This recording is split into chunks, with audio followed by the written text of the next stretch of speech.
Hi, this is Greg with my review for Harry Potter and the Deathly Hallows Part 2.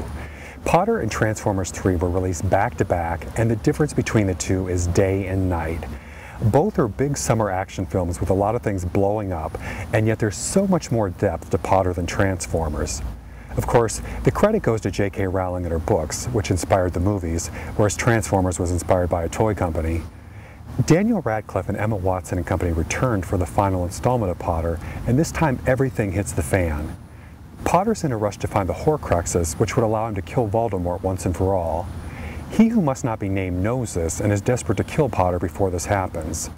Sprinkled in are romance and surprise revelations as the battle rages all around. Voldemort and Potter face off at Hogwarts, which comes under intense attack and is reduced to ruins. The movie is the best in the series. It's faster paced and more engaging from the start, and a constant adrenaline rush as the movie races to its climax.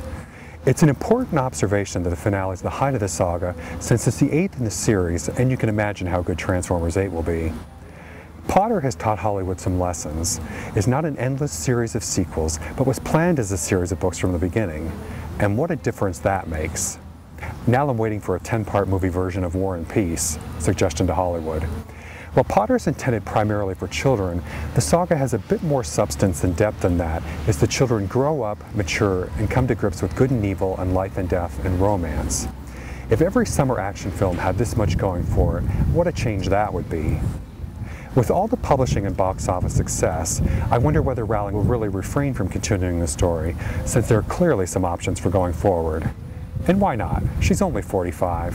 Why hang up the gloves at this point, whether it's Potter or a different project?